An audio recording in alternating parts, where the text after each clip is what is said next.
Hey everyone, welcome to another edition of The Bullet. My name is Paul Lathrop. I'm the Deputy Director of New Media for the Second Amendment Foundation. Joining me today, as he does every other Tuesday and most of last week, that's not Tom Knighton of Bearing Arms. That is, It's so hard to get good help these days. I'm telling I'm you, Rob man. Morse from the Self Defense Gun Stories podcast. I will have that corrected in just a few Fine. seconds. Why is this not there? There we go. And bingo! Now he's got the right name behind him. Rob, we had a lot of stuff to go over yesterday, and I thought today might be a slow news day. Man, that is absolutely not the case. You of all the men in the United States, when it comes to the amount of work to do, dude, you've got job security. Well, I guess there is that. It's not like the days 2 years ago when we had mean tweets coming from the White House. We've got real threats to our liberties. So Oh, it's scary. let's go ahead and get to a few of them here. I want to start off with. I'll go ahead and take the first one because I've got a special treat for everybody. I know. President Joe Biden said he's pushing to limit gun owners to having no more than 8 bullets in a round. Natalie Barden's brother was killed in the December 14th, 2012 murder at Sandy Hook Elementary School. She asked Biden to address the high-capacity magazines and asked what he's doing to limit those magazines. This is in a presser that he did. Biden responded by saying he's going to push for assault weapons after the midterm elections and urge people to vote for Democrats in order to secure the ban. And I want to. There's a short Twitter video, and I do mean short Twitter video that shows his response. This is what we got this morning. Okay, my legislation says there can be no more than 8 bullets in a round. Okay, my legislation says there can be no more than 8 bullets in a round. Okay. Well, there are two issues here. Number one, My 222. yeah, Stop it. Biden, and we've discussed this before. He's lost control. There is no there, so to speak. There's nobody home upstairs. Secondly, he's pushing for a real 8-round magazine limitation nationwide is what he wants. Paul, that'll never pass constitutional muster with our current Supreme Court, but I don't think that's where he's stopping. What do you think, Rob? Well, that's not what he's trying to do. What he wants to do is say, my Democrat cities are failing. They're horribly violent. Violence is not widespread. In fact, what is it? 50% of all the murders are in 2% of our counties. Mm-hmm. There are failed blue cities. He needs an excuse. He's going to go, oh, those nasty Republicans didn't pass a magazine ban, and that's why Chicago is such a god-awful violent mess. He needs excuses. Yeah, he does. And when those fail, he'll need excuses for those excuses. It is a media coverage game. Hi, if only I could do all the things that are unconstitutional, then I could stop violence in my failed cities. It's not actually a very new theme.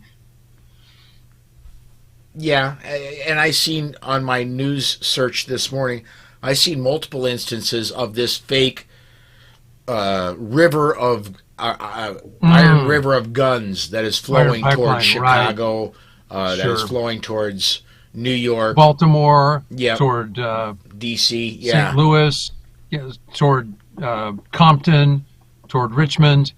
Isn't it amazing that we don't see an iron river of guns flowing toward Dallas, Fort Worth, or what would be another good example? My hometown, your hometown. Phoenix, Arizona. Yeah, there you go. Oh, which is there's a fair-sized city. Number 6 in the country. Well, at least it was when I Yeah. lived in San Diego. Almost 25 years ago now. It used to be that Phoenix and San Diego would swap number 5 and number 6 and number 7. In the wintertime, it was San Diego. In the wintertime, it was Phoenix. In the summertime, it was San Diego because it just got too darn hot in the summer for people to live Sure. in Phoenix. So, but yeah, it's in easily. Phoenix is in the top 10 largest cities in the United States. Right. So, Shall we go on yeah, we better talk to about New York? Kathy Hochul. Ugh. Oh, well, New York has issued hundreds more orders of protection meant to keep guns away from those who are deemed, air quotes there, a danger to themselves or others, following the illegal expansion of the state's red flag law earlier this year. Quoting the governor, "This is really a fight across our nation," Hochul said. "It's been my priority, and it's a new development. It's something we're focused on with great intensity." Is she imitating our vice president? Attorney General Letitia James pointed to the 339 red flag orders issued in recent months as a sign the stricter gun laws following a mass shooting in western New York and a Supreme Court ruling overturned concealed carry law. "A majority of those orders have resulted in guns being seized," she said. Okay, why is New York City such a violent nightmare then, Kathy? Yeah. I'm waiting. Yeah. I'm waiting. The reason New York is such a violent cesspool of crime is no bail laws. Letting criminal. It's a revolving door.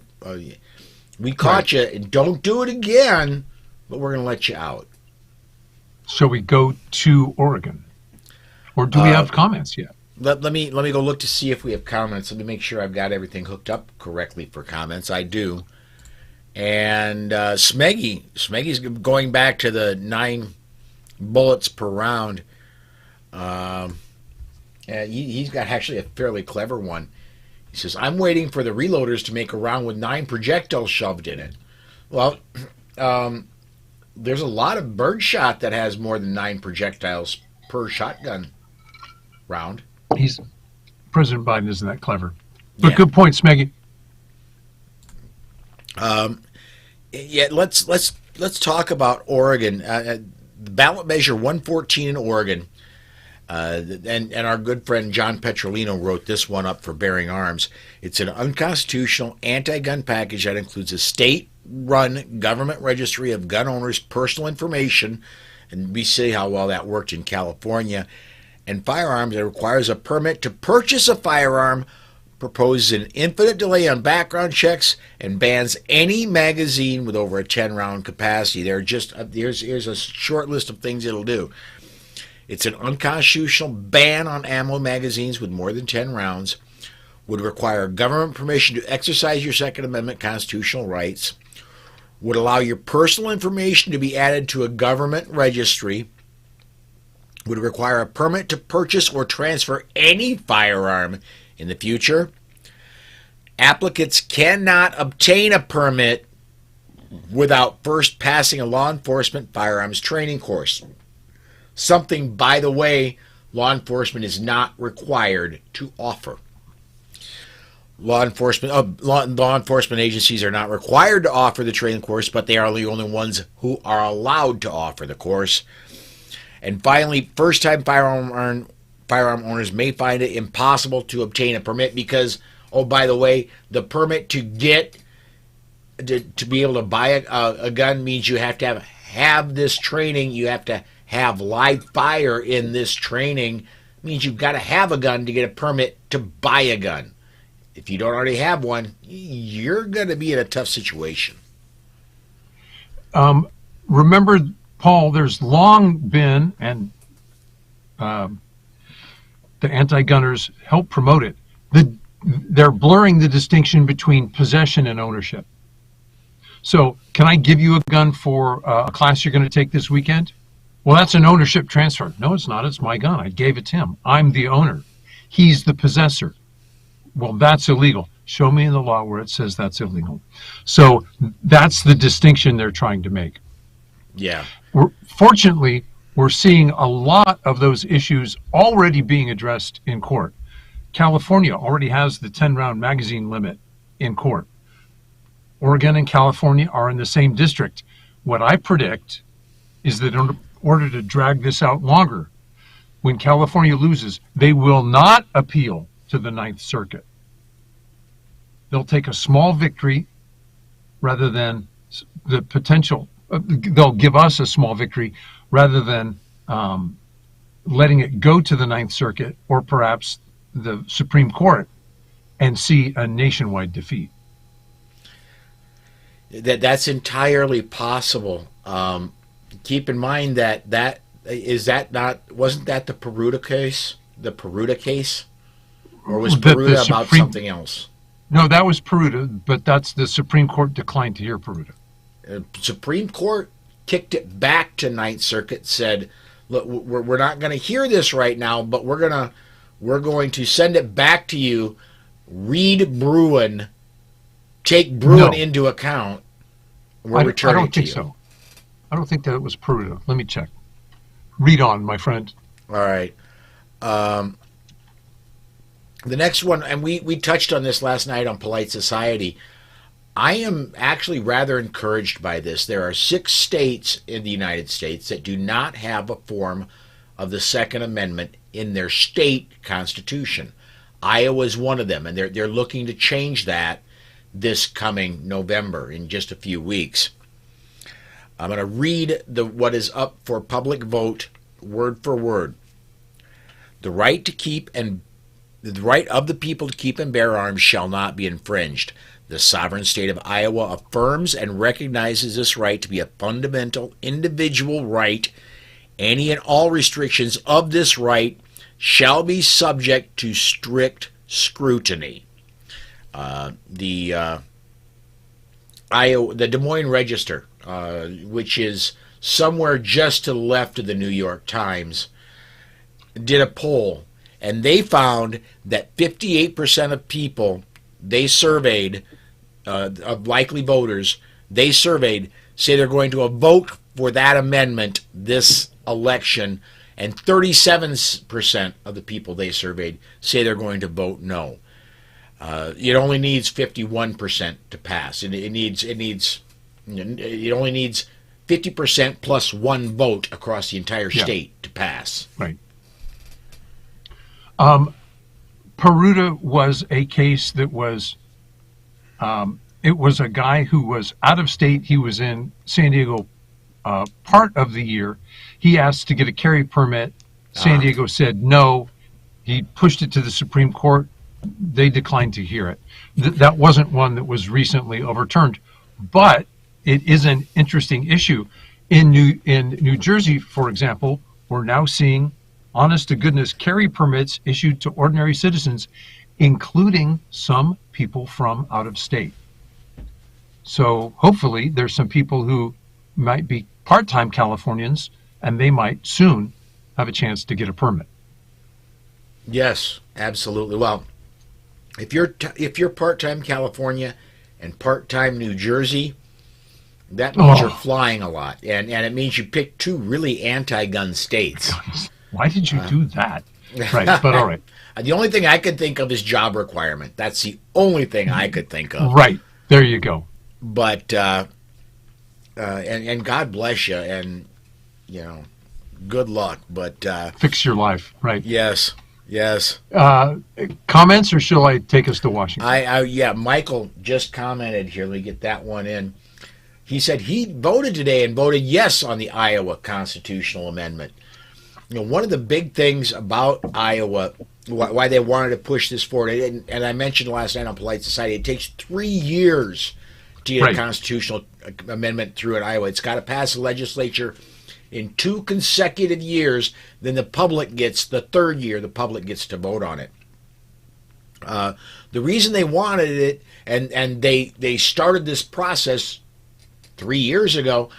The reason they wanted it is in case they got a federal government that decided the Second Amendment wasn't a great thing and started taking chunks out of the Second Amendment. They wanted one in Iowa that meant something. Right. Do you think maybe they were onto something? Well, basically, they wanted to say, look, you've usurped states' rights. And that gives them some clout in the court. Good for them. I'm glad they were thinking ahead. What's disappointing is that so many of our legislators don't. There are legislative structures that supersede even state law. For example, interstate compacts. So if, let's see, what are some pro-gun states? If Texas, Arizona, and Tennessee wanted to form an interstate compact that said, here are our gun laws, we can't violate them between us, other states would not have the ability to supersede those. And in fact, in some cases, the feds might not either.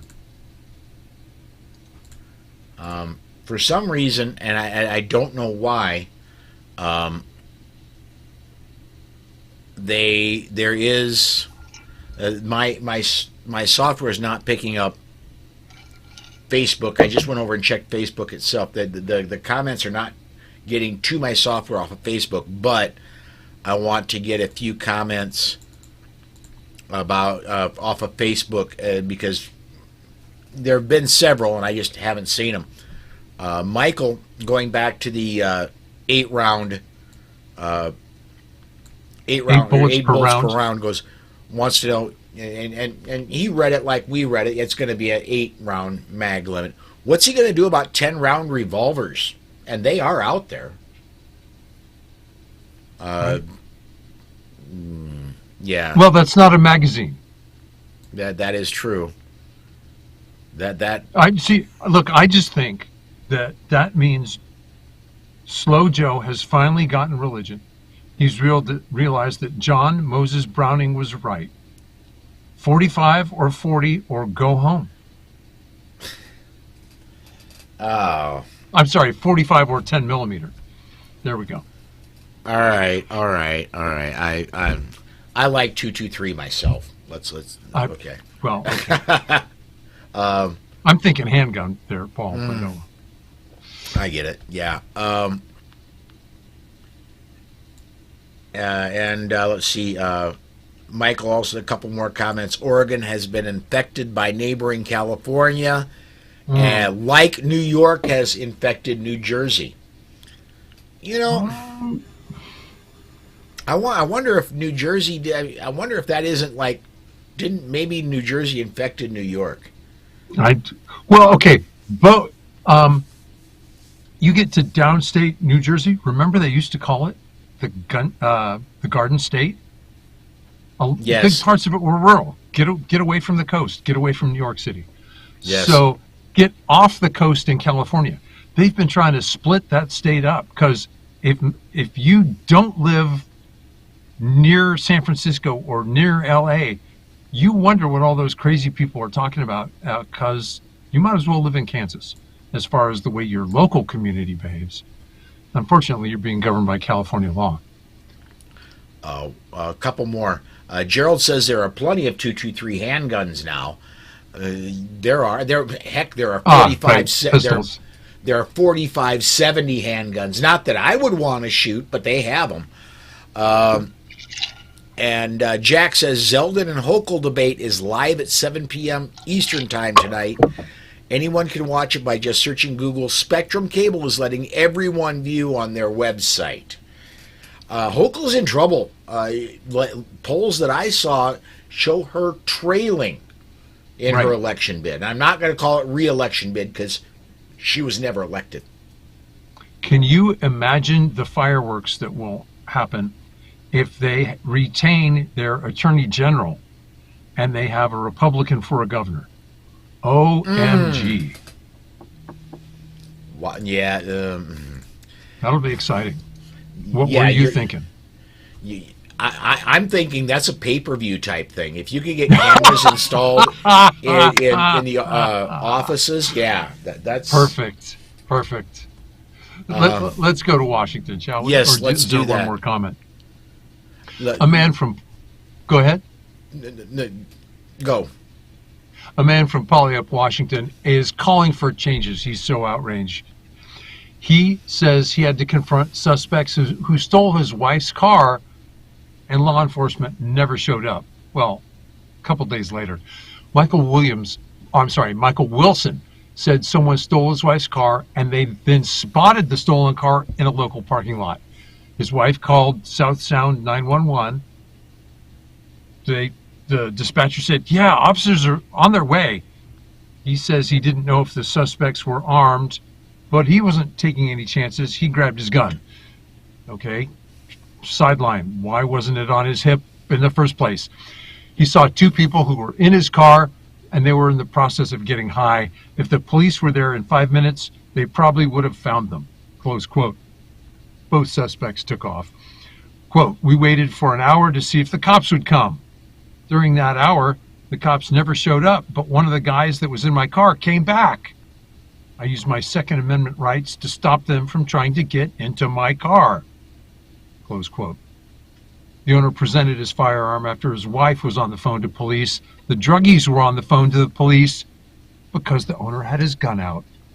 After waiting 3 hours, his wife drove their car home. The car then reeked of fentanyl and meth and was filled with drug paraphernalia and trash. The vehicle had deep scratches in the paint and had holes cut in the back seat. The deputy showed up at 6:15 the following morning. Rob, you say all the time we are our own first responders. Wow. From the news story I seen on this one, I'm gonna do what we do on the DGU segment of Polite Society. I'm gonna dig this one up a little bit, pick it apart a little bit. The couple had their kids with them. Bad idea. They were investigating it may have just been they happened to see their car when they were out doing something else. I get that. But to confront the people that with your kids there, well, Paul, I 100% agree with you. Unquestionably, that's not the confrontation we want. Sometimes we don't get the confrontation we want. You're right. So I mean, the guy goes, okay, honey, leave me here and drive the kids back home and give me your keys because maybe I can get the car. Except the bad guys have never mind. So. Yeah, By the way, you're more of a current motorhead than I am. Isn't it fairly hard with all the electronics to steal modern cars if you don't have the keys in them? Depending on the car, a lot of cars have key fobs, meaning that you have to have the key inside the car. If you leave a car running and the keys are in your pocket, you go inside the house, somebody gets in and drives your car away, they'll get about a block to 3 blocks away. The car will shut itself off because the keys aren't in it. Okay. But if there are cars that still have real, put the key in, turn the key to start the car. Yeah. And yeah, if you've got that key, it's as easy to steal as any other car. Sure. But you brought this one up to me. Let's talk about Cleveland. Oh. Who's going to read it, you or me? Your story, I'll let you read it. I've got serious questions about it when we get there. Okay. Picture this. We have 4 masked, openly armed teenagers. They drive up in 3 cars, all stolen, you don't know that yet, in front of a Cleveland high school. They approach the school being pursued by a bunch of policemen. What do the school's administrators do when faced with this? 2 assistant principals overruled the SRO and let the armed thugs into the first set of security doors to, and I'm quoting, protect the suspects from the police, close quote. There was a second set of locked doors, but the move to protect the criminals from law enforcement has to set a new low for reckless, irresponsible, and felonious negligence. It's putting our kids at risk. The cops, not far behind, come rushing up to the doors to take the 4 thieves into custody. The thugs, of course, take off running. After a lengthy foot pursuit, all 4 were taken into custody. Here's my point, not in the original article. Don't tell me you want to protect your children from armed, murderous attackers when your school principals let armed strangers walk right into your children's school. And then lock the police out. Right. There's an entire administration that needs to. Their next job needs to involve. Needs not to be in a school. It needs to involve. Do you want fries with that? So fire the school board. I don't care about their excuses. They let this exist. They created it. Mm-hmm. They need to go. I hope that the next school board meeting will have several hundred parents screaming for their resignation. Yes, absolutely. Let me. And, by the way, then video your angry testimony on social media. Oh, absolutely. And this If is you're worried Ohio. about- This is not California. This is Ohio. This is Cleveland. But remember, Paul, we need the FBI to look at angry parents who might be terrorists at school board meetings. I'm gonna control myself so that this retains a PG rating. Say thanks, Rob. Thank you. Let me get it. I'm still not getting Facebook comments in my software, but we got some great ones out there. I want to see him because we got some smart guys. In replying to the comment that Doug got it. I got to get back in there. Where was it? In replying to the comment that the debate was going to be on online tonight. Oh, right. On the New York. website. Michael says instead of being on the website, it should be on the Sci-Fi Channel. So, Okay, I don't understand that, Michael. Meaning that you think Hochul's crazy and she's off the planet? yeah, Okay. I think that's where he was going with it. Gerald D says not worth going to the stolen car story. Not worth risking life over property. In most cases, it would not be self-defense if that is what put you in the situation. Everything is so dependent on what if he confronts the people and the people come out of the car, get violent towards him. Okay, maybe not. But you're right. I can close with someone who's stolen my car. I can lay hands on them. I can physically throw them out of my car and across the street. And if they step toward me, I say, stop or I'll deck you. And then if they close the distance and a physical confrontation occurs, I absolutely started it. Literally, I don't think any laws have been broken yet. Now, if 2 of them approach me and I say stop and they don't, now I go, you know what? That's preponderance of force. Now I can go to guns. Are you defending property? No, I'm defending me. Yes. Yeah. I am not a lawyer, nor do I. Yeah, okay. Yes, exactly. This show is for entertainment and information only. Neither of us are lawyers, and I believe we both slept in our own beds last night. We did not stay at a Holiday Inn Express. Gerald says check with Andra Branca. Good idea. Right. Excellent suggestion. Also, he said George says he saw the video, and the cops of that school, and the cops were not locked out. Okay. Even if they weren't locked out, the criminals were let in. The armed criminals were let in. which is even more egregious. Is at least as egregious. Let's put it that way. Well, you do make a valid point, Paul, about property. If you value it, you have to lock it up. Yeah, you do. I'm really sorry if you live in a urban setting that's so dense that you have to leave your car on the street or in the driveway.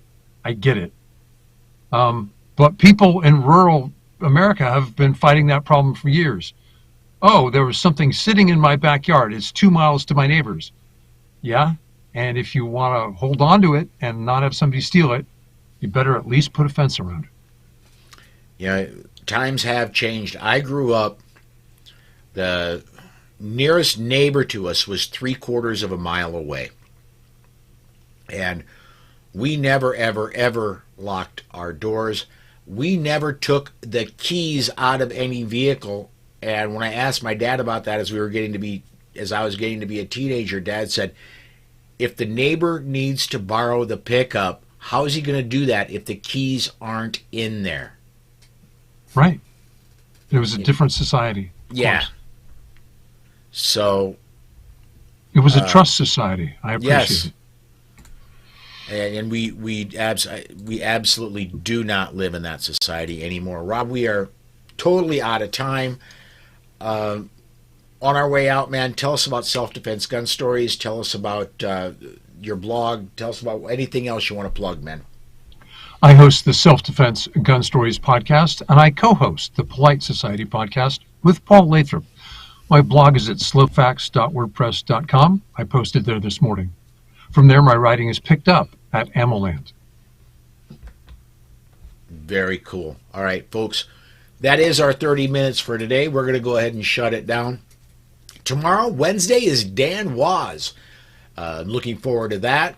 And come join us all this week, 5 p.m. Central Time, the only time zone that matters. I can get away with that when I'm talking with Rob because he's a Central Time guy too. 5 p.m. Central Time, all the rest of this week. Come join us again. Thanks for watching, everybody.